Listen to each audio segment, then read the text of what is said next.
Hi Miss Hung, welcome back to J97 channel. In today's video, we're gonna cover chapter 5 and chapter 7, but I forgot the name though, so let's get started with chapter 5, consumer market and buying behavior. 4 main learning outcomes. Firstly, understand what a consumer market is and the model of consumer buyer behavior. Secondly, explore the 4 factors that influence the consumer buying behavior. Thirdly, learn the stages in the buyer decision process and the major types in buying decision behavior. And last but not least, discover how the new products being adopted and spread through the market. Alright, let's jump into our very first learning outcome. Over to Ken. 5.1 Define the consumer market and construct simple model of consumer buyer behavior. Consumer market. The consumer market play a huge role in a company revenue. This market is largely made up of individual and household who buy goods and service for their needs. Consumer buyer behavior. The consumer buyer behavior is the behavior and preference of customer in purchasing and using service. The model consumer buyer behavior. First, we have the environment. These are the external factors that influence the buyer decision-making process, which include marketing stimuli, product, price, place, promotion. Other stimuli is economic condition, technological development, social trend, and cultural force. Buyer black box. This represents the internal process within the consumer that cannot be observed directly but influence decision making. It includes buyer characteristic, age, income, occupation, lifestyle, and personality. Buyer decision process, information shared, problem recognition, purchase decision. And the last one is buyer response. Buyer response include product choice, brand choice, dealer choice, purchase timing, and purchase amount. I will talk about the key factors that influence consumer behavior. Understanding what shapes people's decision helps marketer design better products and campaigns. Let's explore the 4 main factors: cultural, social, personal, and psychological. Each of them plays an important role in shaping what we buy, and how we choose between brands. Cultural is a set of basic value, perceptions, wants, and behavior learned by a member of society from family and other important institutions. Now let's look at the key concept of cultural factors. First, culture shape our reference, our behavior, and how we see products. It teaches what is considered normal, valuable, or desirable in a society. For example, culture can influence whether we prefer fast foods, traditional meals, or healthy products. Then we have subculture. These are smaller groups within a culture, such as different nationality, religions, ethnic groups, or even generations. For example, Vietnamese people, Catholic communities, or Gen Z have own different lifestyle and shopping habits. Subculture often have more specific tastes and values, so companies need to adapt to the third. There is social class. This refers to division in society based on income, education, and occupation. People in different social classes often have access to different products, and their view of brand may also change depending on their class. General culture is the foundation of consumer behavior. It affects how people make decisions and what kind of product they are likely to choose. Subculture and social class helps explain more detailed difference within a society. Let me give you some real example of how culture affects consumer behavior. First, McDonald's adapt its menu to fit local culture. For example, in many Asia countries like Vietnam and Japan, they offer rice meal instead of just burgers and fries. This shows how companies adjust to the cultural preference of each market. Second, universal market, skincare product differently in different regions. In Western countries, their focus might be on anti-aging or sun protecting, but in Asia, they highlight things like whitening or clear, bright skin because the beauty ideas are different. The example show that understanding culture is not just helpful, it's necessary. Brands that respect and adapt to culture values are more likely to succeed in local markets. Now let's move on to the second factors, which is social factors. Social factors are about the influence of people around us, such as groups, family, social roles, and status. These things shape how we think, what we like, and what we choose. Now let's look deeper into the key concept of social factor. First, we have reference groups. These are groups we belong to or admire, like friends, classmates, or friends communities. They influence our attitudes or behavior toward progression or aspiration. For example, many K-pop fans buy the same makeup or fashion products their idols use because they want to look like them. Second, families play a major role. This is the most important source of influence, especially when we are young. Our early choice, brand loyalty, and shopping habits often comes from family tradition, and shared values. Third, we have roles and status. A person's role, like being a student, employee, and manager, often affects what they buy. Their status within that role can also influence their choice. For example, someone in a high status job may prefer premium brands to reflect their position. In short, we are social creators. We are influenced by the people around us, whether it's our family, our friends, or groups we follow. That's why marketers try to understand these social dynamics and create campaigns that connect with consumers emotionally and socially. Let's look at some real examples that show how social factors influence what people buy. First, Apple benefits a lot from aspirational groups. Many people buy an iPhone simply because their friend used one. Owning an iPhone can be the way to match your peer groups or show a certain social image.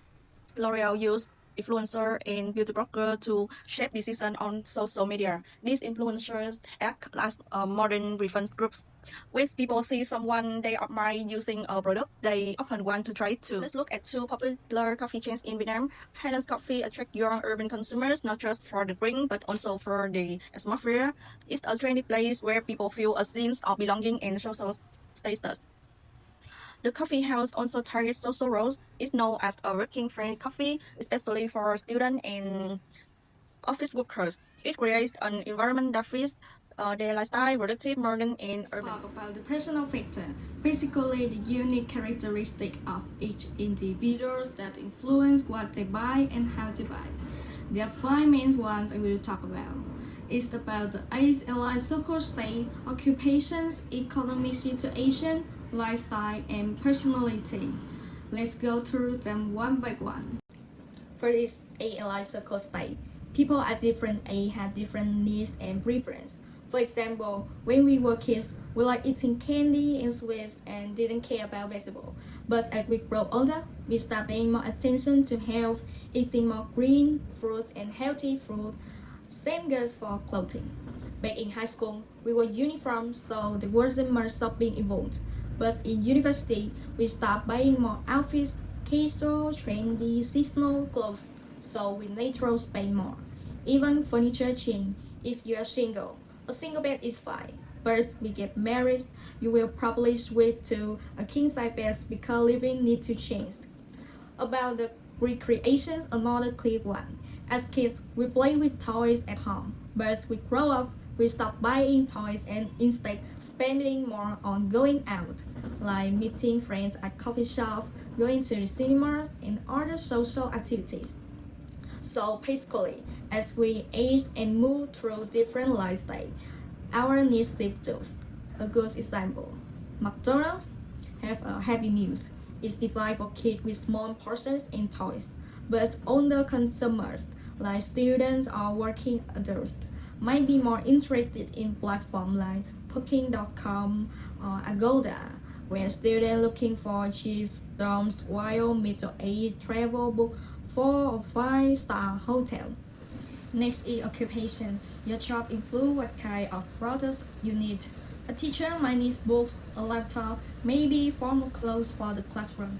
An entrepreneur, on the other hand, might go for luxury watches, car, and other premium products that match the lifestyle and the taste. For example, Uniqlo is great because it offers simple, functional outfits that appeal to many different customer groups, from teachers to office workers. Or take Canva Pro is a tool aimed at amateur designers or people in office who want to make things look professional without hiring a designer. Thirdly, economic situation. This includes income, savings, and even interest rate. People with high income are usually more willing to spend on quality or luxury service, but people with lower income tend to be more careful. They will look for discounts, deals, and economical options. Take Netflix cheaper as supportive plan. For instance, it's designed for people who want to save money but still get a good content. Or look at Sense or Temu from Chinese. They explode globally because of their ultra cheap price, which appeal to price-sensitive shoppers. Next, talk about lifestyle. Basically, lifestyle is the way someone lives day to day. Some people love staying active, others enjoy staying in. Some go for minimalism, and someone like living luxuriously. And because we own different lives and we spend money differently too. In marketing, there is something called the AIO models. That's activities, interests, and opinions. Activities are what you do, like going to the gym, jogging, traveling, shopping, drawing. And interests are what you're into, like fashion, check, food, healthy living. And the last is opinions are your views, like being eco-friendly, living simply, preferring traditions or modernities. For example, someone who goes running every morning, track their workout with Strava, is clean and stay healthy. Changes are they're into Lululemon, not just for the clothes, but for the lifestyle it represents. Fit, active, mindful. Another person who enjoys quiet cafes, reading books, living simply and peacefully would probably be into music, a brand that fits the minimalist, calm, slow living vibes. So, understanding lifestyle have the marketers positions their brand patterns. You can't sell running shoes to someone who never needs exercise, and you can't sell a plush sofa to someone who lives out of the coffee shop. And lastly, about personality. This is one fun because it's breaks down into 6 types, and each type has a different buying style. I will walk through each one. First is self-confidence. People who are confident in themselves. These folk like to stand out, believe in the choice, and often go for products that show off their taste or status. Things like iPhone, MacBook, Apple Watch. They buy these not just for the features, but to say, this is who I am. Second is dominance. People who like controls, they are decisive, like to list and prefer powerful, prestigious products, like buying a Mercedes-Benz or wearing a Rolex. It's so leadership and confidence is social ability. People who are outgoing and social. They love connecting with others, having fun, and sharing experience. They tend to spend on things like Starbucks, Coca-Cola, concerts, party, anything that brings people together. Fourthly is defensiveness. The cautious ones. They think carefully before buying, worry about risk, and prefer things that feel safe and reliable. For example, buying prudential insurance, going for well-reviewed products, or those with long warranties. Fifth is adaptability. People who are flexible and open to new things. They love trying new stuff, changing is of following trends. They will try the latest tech like go will be sale, explore new brands, switch between products easily. They are curious and experimental. Last is aggressiveness. People who are bold and action-oriented. They make decisions fast, get excited by flashy deals, urgent asks, limit time offers. For instance, if Nike drops a new Jordan collab, they will buy it immediately, no hesitations. So in the end, there are 6 personality lines, and each come with a buying patterns. If we know what kind of personalities a customer has, we can adjust for our marketing to match. Quiet, careful types won't respond to loud art, and bold, decisive types don't need long explanations. Just give them the deals and they will go for it. Knowing someone personally means understanding their behaviors, and once you get their behaviors, you're already halfway to the sale. And this part is the last of characteristics affecting consumer behavior is about psychological factors. Basically, the things going on inside people's minds that affect how they think, feel, and decide before buying something. First factor is motivation. Motivation is the internal reason why someone wants to buy something, based on Maslow's hierarchy of needs. The higher the level of the needs, the more people tend to buy things to express themselves. For example, someone buying a Rolex isn't just doing it to tell time. They want to recognition, they want to show they have makes it people buying insurance from alien or AI is because they want to long-term safety and peace of mind. Next is perception. This means that even two people look at the same products, they might experience it totally differently depending on what they know, feel, or are used to. For instance, when it comes to Tesla, a tech lover might see it as a smart, futuristic car, but someone who never driven an electric vehicle might find it confusing or hard to use. Same products, totally different perceptions. Another example is Facebook versus TikTok. Some people think Facebook is outdated and TikTok is futures. Others think the opposite, that TikTok is too childish and Facebook is still fine. A lot of that comes from their personal environments and perspective in learnings. How consumers change behaviors after actually using a product. Check Starbucks rewards. You buy something, earn points, get free stuff and offers that create habits. You keep coming back without even thinking much about it. Or YouTube Premium. You get a free trial for a month, realize it's super convenient with no advertising, and then decided to keep paying for it. That's behavior change based on experience. And the last one, belief and attitude. When people have a positive attitude toward a brand, they are more likely to stick with it. For example, the Nike Just Do It campaigns. They are powerful because they promote a positive, strong spirit, pushing through challenges, not giving up. That message aligns with what many people believe in personally and is build loyalties.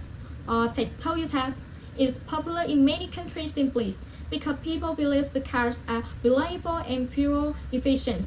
That belief makes them trust and stay with the brand over time. So overall, psychological factors like motivation, perception, learning, and attitudes play a big role in shaping consumer behaviors. And for marketers, understanding this display is key to designing the right products, crafting effect, advertising, and building a brand that lasts. Next, we are going to explore a fundamental concept in consumer behavior, and that is the 5 stage of the buyer decision process. And this model helps us understand how consumers move from identifying a need to evaluating a purchase after they made it. And now, we will look at each stage. With the first one, every buying journey begins with need recognition. That is the moment a consumer realizes a gap between their current state and their desired state. And this need can be triggered by internal stimuli such as basic physiological or emotional needs. For example, you might feel hungry, tired, or bored. And external stimuli. These are outside influences such as advertisement, social media posts, and peer influences. Now, let's imagine you're working late at night and suddenly you feel hungry bang. That's internal stimuli. And then while you're scrolling down on TikTok, you see a Cheesy Pizza advertisement. That's called external stimuli. Together, they identify your desire to order food. And moreover, marketers often aim to stimulate needs externally even if the internal need isn't yet conscious. For instance, some luxury brands, they don't just sell watch, they sell prestige and identity, sparking emotional needs consumers may not initially realize they have. Once a need is recognized, the next step is the information search. Consumers begin gathering data to find solutions that satisfy the need. And they rely on various sources, such as personal source, like family, friends, and college, and commercial source, like advertisement, brand websites, and salespeople. The third is public source, like online reviews, media articles, and consumer reports. And final is experiential source, like their own previous experiences with the product or brand. For example, you want to buy the latest iPhone and you ask your tech-savvy friend to visit Apple's website to read Reddit threads and YouTube reviews. And finally, they recall your past experiences with Apple products. Moreover, today's consumers are heavily influenced by digital word of mouth. In fact, 93% of people say online reviews impact their purchase decisions. Besides, brands must manage not only their advertisements, but also their online reputation to stay competitive. After gathering enough information, consumers enter the evaluation of alternative stage. They compare different products or services to determine the best option. And the evaluation is based on price, brand reputation, quality and durability, and finally is after-sales service and warranty. For example, You are shopping for wireless earbuds, and you compare Apple AirPods, Samsung Galaxy Buds, and Sony WF series. You weigh factors like sound quality, noise cancellation, battery life, and price. Moreover, this stage often involves a multi-attribute evaluation model, like consumers assign weights to each feature based on their preferences.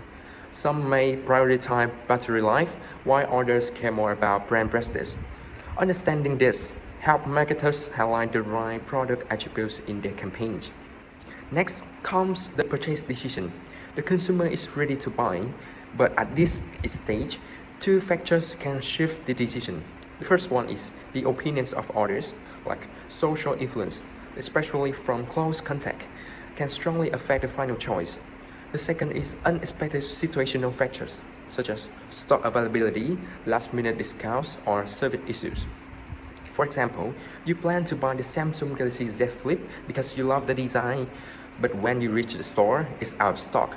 And a helpful salesperson shows you the iPhone 15 Pro, which is available and comes with a special promotion. And finally, you change your mind and buy it. So this stage highlights the power of point-of-sale marketing. Displays, promotion, and knowledgeable staff can sway buyers who were previously undecided or even decided. And the final stage is post-purchase behavior. Here, the consumer evaluates the outcome of their purchase. If they are satisfied, it leads to the brand loyalty, positive word of mouth, and repeat purchases. If they are dissatisfied, they may complain, return the product, or leave negative reviews. For example, you buy an expensive gaming laptop, but it lags frequently, and you feel frustrated, start questioning your decision, and may even regret the purchase. This regret is called cognitive dissonance. That is the state of psychological tension when reality doesn't meet expectations. So, smart companies minimize dissonance through follow-up emails, satisfaction guarantees, onboarding support, and other reassurance mechanisms. For instance, Apple offers free product setup and a 14-day return policy to ensure post-purchase comfort. Now, let's move on to the fourth type of buying behavior, which depends on two things: the level of consumer involvement and how different the brands are from each other. Let's explore each type with some examples. Complex buying behavior. This happens when consumers are highly involved in a purchase and then see a significant differences between brands. For example, choosing a university. It is a massive decision that affects your future, so students usually do deeply research, such as comparing the programs, the cost, the location, and the career outcomes, which make it is a complex choice. Secondly, dissonant reducing buying behavior. Here, the purchase still invokes high involvement, but there's a little difference between brands. For instance, buying an engagement ring in Vietnam. Gold rings in popular stores such as Nguyễn Vũ or Lan Anh are usually similar in price and design. It is a meaningful and expensive choice, but the brand doesn't make a huge difference. Thirdly, variety-seeking buying behavior. This type invokes low involvement, but there are big differences between brands, and customers usually switch the brands due to their dissatisfaction. So, for example, you are great for a burger. You're running into KFC and they said, "Oh, we are out."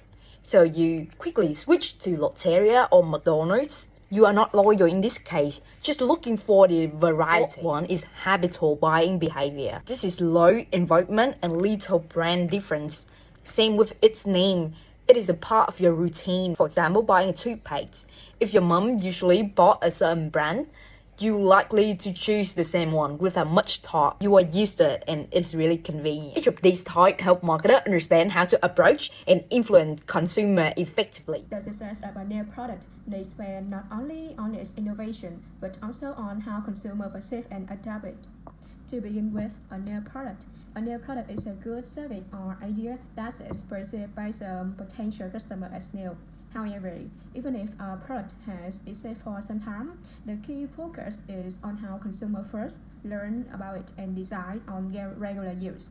This journey is known as the adoption process. Consumers typically pass through 5 distinct stages in the adoption of new product. First, awareness. Awareness means the consumer become aware of a new product but lack information about it. Second, interest. The consumer seek information about the new product. Thirdly, evaluation. The consumer consider whether trying the new product makes sense. Next, trial. The consumer tries the new product on a small scale to improve his or her estimate of its value. Finally, adoption. The consumer decides to make full and regular use of a new product. For instance, when Shopee launched its app in Vietnam, it increased awareness through aggressive digital marketing campaign and widespread advertising on platforms like Facebook and YouTube. Next time, consumers became interested as they saw influencers and friends sharing deals on and unboxing video online, prompting them to explore the app themselves. During the evaluation stage, users compare Shopee with other platforms like Lazada and Tiki, assessing price competitiveness, delivery times, and user interface. To encourage trials, Shopee provided aesthetic welcome vouchers, free shipping, and flash sale for new consumers. After a successful first experience, many of these customers adopted Shopee as their go-to platform for online shopping.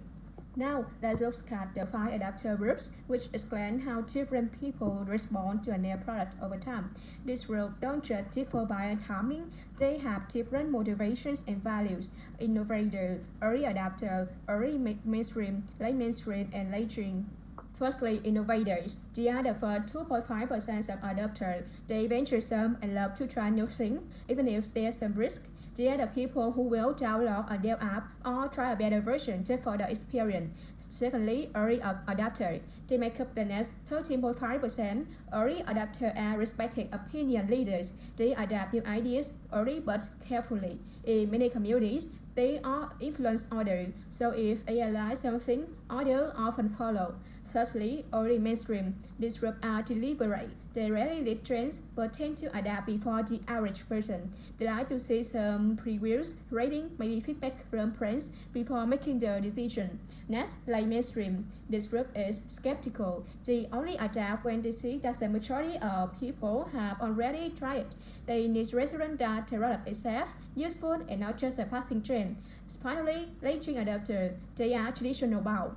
The species have changed and usually only adapt something when it has become a long-standing norm. Think of someone who only started using smartphone in the last few years. Understanding this group help marketers know how to target first and how to tailor messages for each stage of the product diffusion. Now we move on to 5 key characteristics that define how quickly a new product adopted by consumers. These factors have explained why some products catch on fast while others take much longer. To begin with, relative advantage is the degree to which the innovation appears superior to existing product. Compatibility is the degree to which the innovation fits the value and experience of the potential consumer.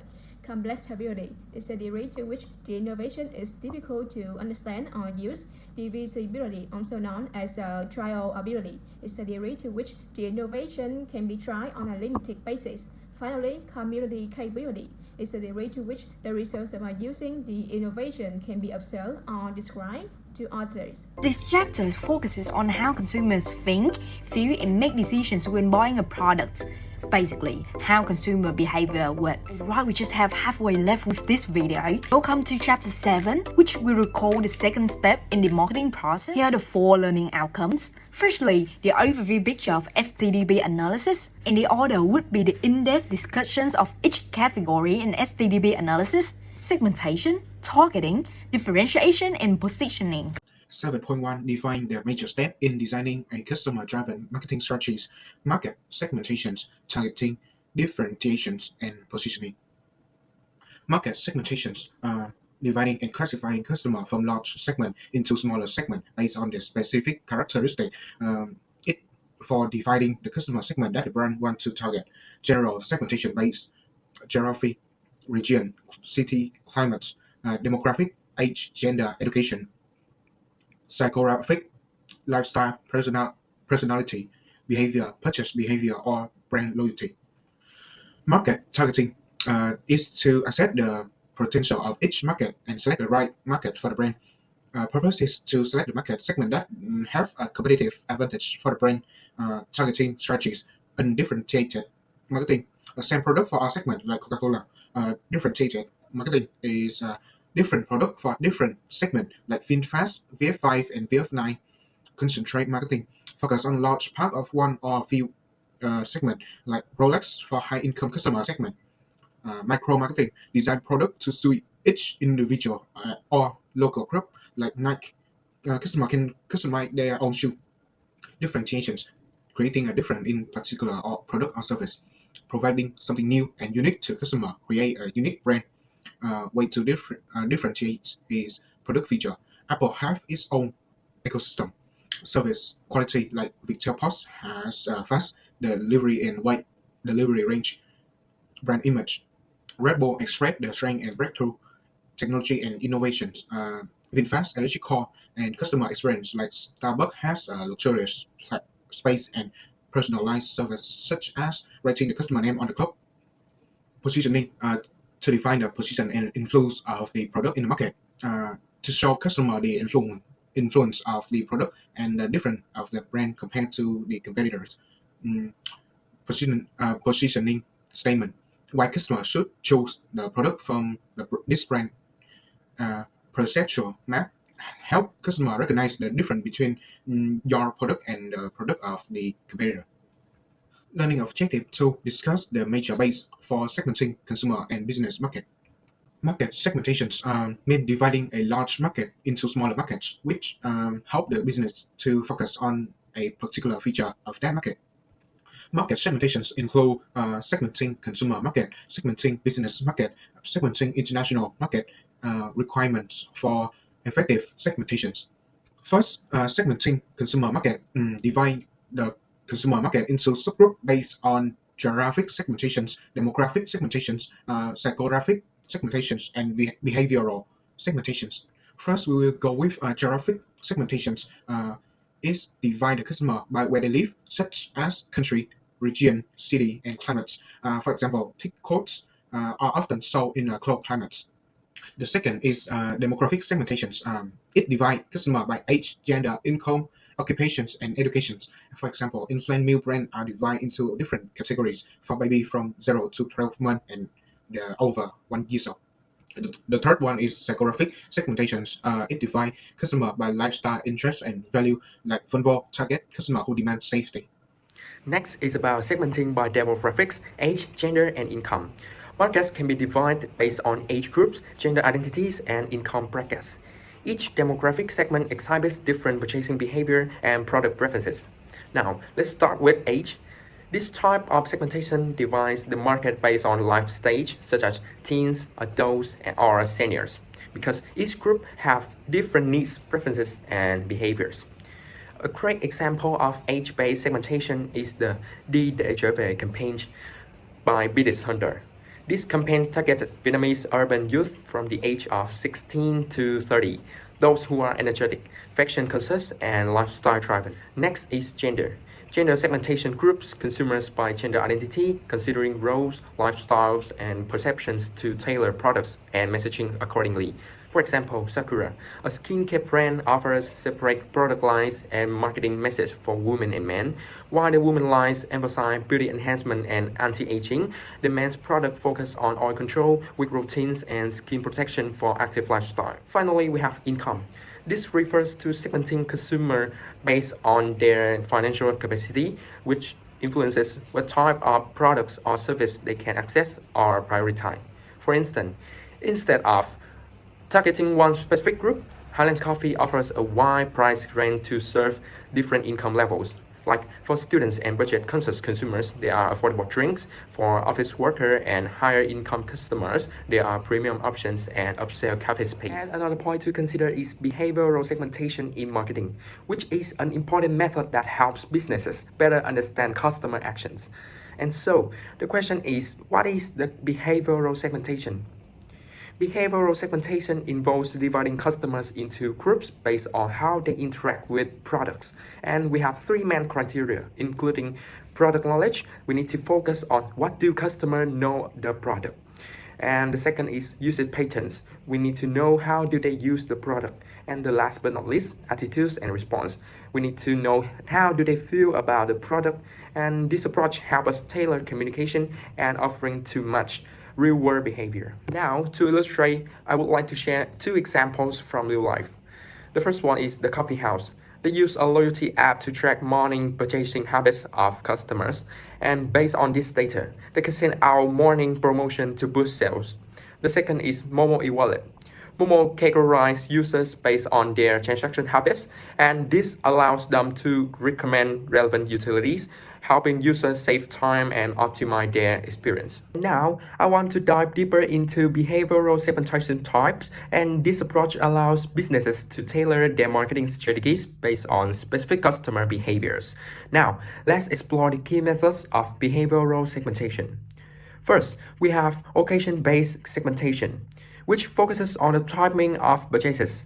For instance, customers might buy gifts during holidays or special events like birthdays, and this method allows brands to target their promotion effectively. For example, VinID offers birthday rewards and personalized campaigns during holidays, and they encourage customer engagement during these special times. Next is benefit sort, which differentiates between functional and emotional benefits. Customers are often looking for specific advantages from a product, whether it's practical use or emotional fulfillment. For example, Sprint. Sprint emphasizes that they make bikes for every benefit segment, ensuring they meet the diverse needs of their customers. Now, moving on to user status. This categorizes customers as non-first-time, regular, or former users. Understanding where a customer stands in their relationship with a brand helps tailor marketing efforts. Now, with the first one, non-users. Brands could launch awareness campaigns, sample giveaways to introduce their products. For example, a company like Oreo could set up sampling booths in grocery stores, allowing potential customers to taste their cookies, generating interest and encouraging first-time purchases. The second is first-time users. A brand like Starbucks might offer a special discount or a complimentary drink to first-time users to encourage them to return. This approach helps create a positive initial experience and builds loyalty. And the third is regular users. Companies can implement a loyalty program such as Chipotle Rewards program, which gives regular customers points for each purchase, redeemable for free items, encourage them to continue choosing Chipotle. The last but not least, that is former users. Some brands might reach out to former customers with targeted email campaigns, offering exclusive discounts to win them back. For instance, Netflix may send a promotional offer to entice former subscribers to rejoin. Next, we will look at usage rate, which classifies customers as light, medium, or heavy users. This segmentation helps in crafting specific messaging that resonates with each group. With the first one, that is light user. For example, a fitness app like MyFitnessPal could offer a free trial or a series of engaging emails that encourage light users to engage more frequently, perhaps by showcasing success stories or tips for daily uses. Next is about medium users. A brand like Coca-Cola might target medium users with promotions for multi-pack purchases and encourage them to buy more frequently and increase their consumption. Final is heavy users. For heavy users, some brands like Amazon Prime might offer exclusive deals or early access to sales events and reward their most loyal and frequent customers to maintain high engagement. Finally, we have loyalty status, which distinguishes between high and low loyalty customers. And understanding loyalty levels allows brands to nurture their relationships with customers effectively. For example, P&G released exclusive collections for special occasions like Tet, Valentine's Day, and Women's Day, rewarding loyal customers and encourage brand loyalty. Now we will moving on to multi-variable segmentation. Multi-variable segmentation involves integrating different factors such as age, lifestyle, income, and geography. By doing this, business can develop detailed customer profiles that enable them to micro-target specific offers effectively. Now, let's look at some examples. The first one is Klook Vietnam. This travel platform promotes family-friendly travel packages, specifically targeting middle-income families during school holidays. And by focusing on this particular demographic and timing, Klook effectively meets the needs of families looking for vacation options. The second is APT Shop. This electronics retailer markets gaming laptops to make college students in urban areas. And by combining age, gender, and geographic location, FPT Shop tailors its marketing effort to attract a specific audience that is likely to invest in gaming technology. I will discuss business market segmentation in B2B markets. In B2B markets, segmentation utilizes several important characteristics, including operating characteristic. That is, we need to understand how businesses operate, helps tailor solutions. The second is buying approach. That is, different companies have unique purchasing processes. The third is situational factors, which means external circumstance can influence buying decision. And the last but not least, personal choice of decision makers. That is, knowing the preferences and choice of decision makers is crucial. Example, Misa. This company tailors its accounting software based on company size and industry, ensuring that their solutions fit the specific needs of different businesses. The second is retail solutions.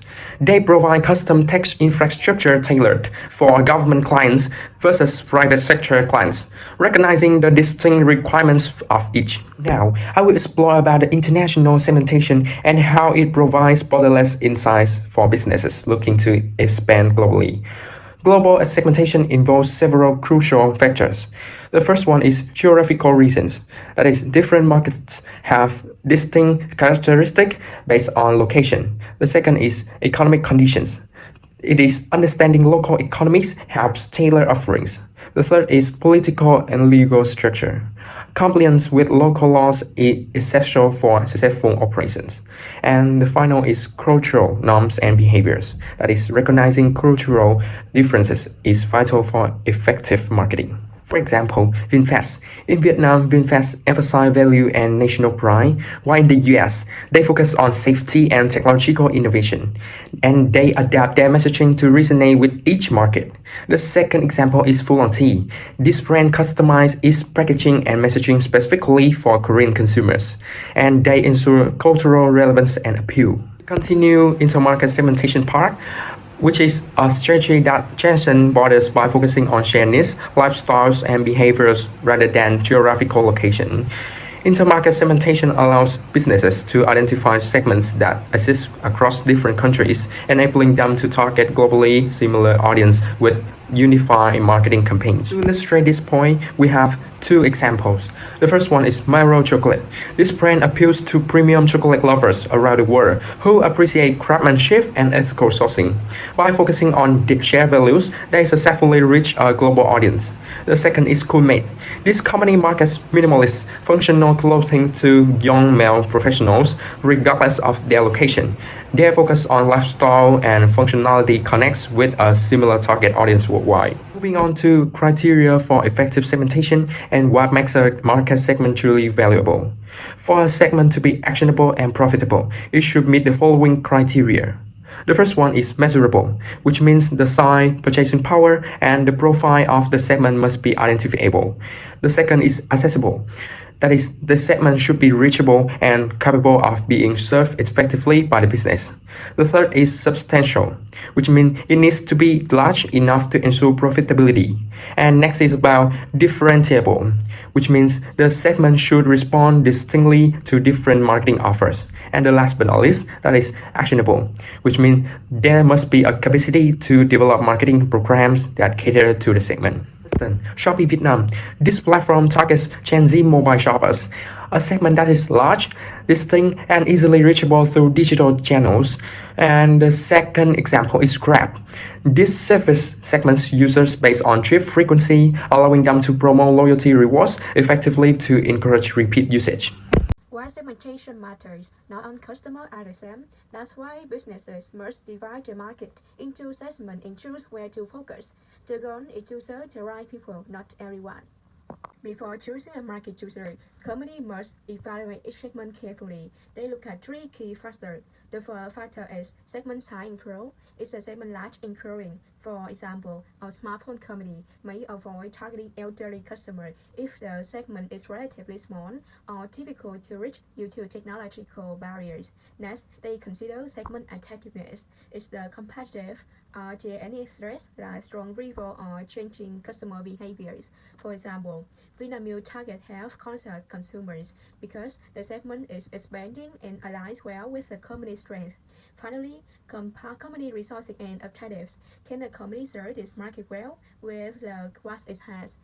For instance, Milo targets school-age children and their parents, a large, growing market that also allows the brand to create strong emotional connections. Now we move to selecting target market segment. Target market is assessed as buyers who share common needs or characteristics that the company decides to serve. Once a company has thoroughly evaluated the potential segment, the next step is to choose the most suitable market targeting strategy. There are four main approaches. First, we have undifferentiated marketing, also known as mass marketing. With this strategy, the company uses one product and one marketing message for everyone. The focus is on what people have in common, assuming a broad appeal. A classic example is Awafina. They sell plain portable water to everyone, with the same packaging and the same universal message. There are no special Awafina for athletes or Awafina for toddlers. It's just water for all. Similarly, nước mắm Nam Ngư is a staple in Vietnamese kitchens, used by virtually everyone, and there isn't a special version for each demographic group. Next, we have differentiated marketing, also called segmented marketing. Here, the company targets multiple segments, but with different offers tailored for each. This approach can significantly increase overall sales, but it also means higher production and marketing costs due to the customization.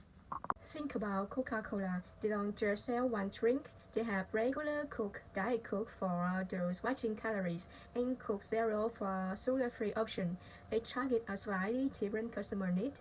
Closer to home, VinFast demonstrate this perfectly. They offer electric bike for students who need affordable and eco-friendly transportation, and at the same time, they produce SUVs for families who need space, safety, and different sets of features. The third strategy is concentrated marketing or niche marketing. This is where the company focuses on just one small, well-defined segment. It's an excellent strategy for companies with limited resources, as it allows them to specialize and become experts in serving that specific niche.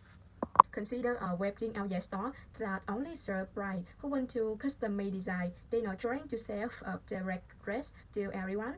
They're serving a very specific high-end niche, or a startup that only makes burger cosmetics for Gen Z.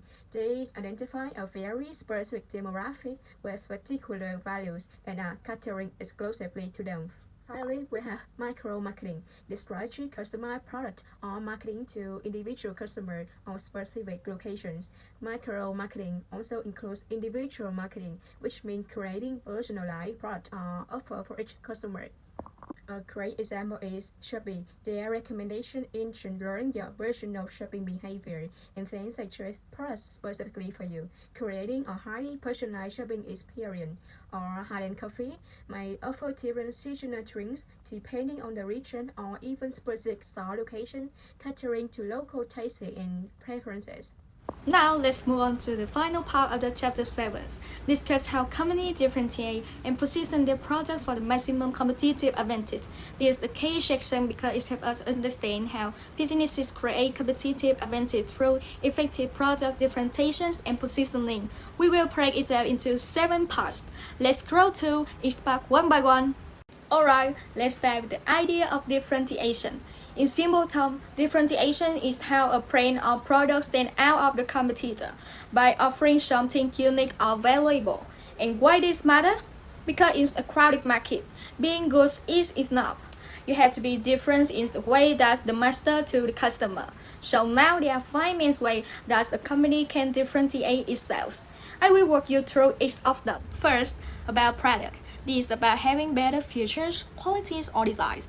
For example, VinFast stand out by producing electric cars with smart technologies and a modern, futuristic look. Second, survive. This means being faster, more convenient, or more personal. A good example is Giao hàng nhanh. They built a name by focusing on reliable, fast last mile deliveries, especially for e-commerce.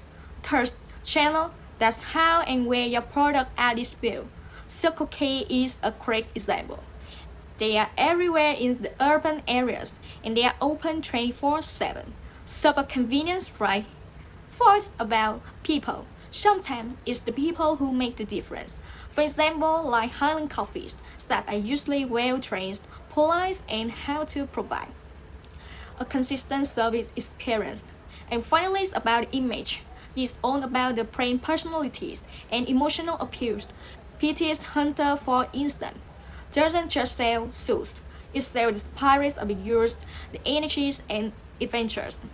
So now, let's move to positioning. Positioning is all about how consumers see and think about your brand in their mind, especially compared to others. It's not just what you say, it's what they remember. Let me give you a great example. Momo is not just a payment app anymore. It's positioned itself as a lifestyle app for Vietnamese people. You can make people donate charities, buy movie tickets all in one place. So again, positioning is about perception. It's how you are remembered. Alright, so let's look at something visual, a positioning map. Here we have positioning map of the coffee brands. The vertical axis shows the price, the higher of the more expensive, and the horizontal axis shows the space and experience. The further right, the better the atmosphere, comfortable and service. Let's break it down. Starbucks is the way off in the top of right premium price and premium experience. The coffee house and pros cafes are also strong on experience, but are more comfortable priced. Trung Nguyen Legend also charge more, but their space is more traditional and focused on Vietnamese coffee cultures. Highland Coffee sits right in the middle average price, consistent and reliable space. Dom Cafe and Pastures are cheaper with simpler space and decorated and for the basic values. And finally, Phúc Long and Cantinas are just more but don't focus as much on experience. They are about the fast service and a lot of menu choice. Now, take a look at choosing differentiation and positioning strategies. Let's talk about how to choose the right strategies. There are 3 steps. Step 1. Identify your possible competitive advantage. That could be speed, price, qualities, innovations, emotional appeal, anything you bring the better. Step 2. Choose the ones that really matters. You want to advantages that are valuable, different, and hard to copy. Step 3. Build your strategies around those advantages. Keep it clear, focused, and make sure every part of your brain support that message. Let's talk about the value proposition. This is basically the main benefits you promise to your customer. There are 5 classic types of values propositions. Let me explain them with real example. First, about more for more. This means higher qualities and higher price. For example, Alice, a high-end Vietnamese fashion brand. Second, about more for the same. Better value at the same price as a competitor. Like, Vietnamese often prefer over imported milk for its quality and price. The third is about same for less. Same product or qualities but at a lower price. Example, Copma private label products. The fourthly about less for much less. It's a basic offer, very low price, like traditional bike, cheaper than craft, but less convenient. And finally, it's about more for less. This is the dream. Better products at a lower price, but it's hard to maintain. Example, Shopee during major sale campaign. Now, let's put everything into one simple sentence. This called the positioning statement is help define your brand clearly. Here's the format. 2. Target 7. Our brand is a concept that point of the difference. Let me show you an example. To young professional, our app Beast is a smart rider hailing solution that offers location understanding and competitive price. Just one line, but it tells you who it's for, what it is, and why it's different. Last but not least, it's not enough to say what your brand stands for. You have to show it. You need to do 2 things. First is communicate it clearly through your advertising, slogan, visual, and all your message. Second is deliver it consistently through your actual products, your service, your user experience. For example, take Điện Máy Xanh. They use the same catchy song, bright blue and yellow colors, and promotional style across all channels. When you visit their store, the experience matches what you see on the TV or online. That's consistency. Nowadays, most companies have moved mass marketing into target marketing. This means identifying the market segment and selecting a few to produce for. This chapter has shown how to implement the STDB analysis in order to create value for our target customers, which is really helpful for our future people. This should be the end. It was such a long video. Thank you so much for your attention, and I hope to see you all in the next video. Goodbye.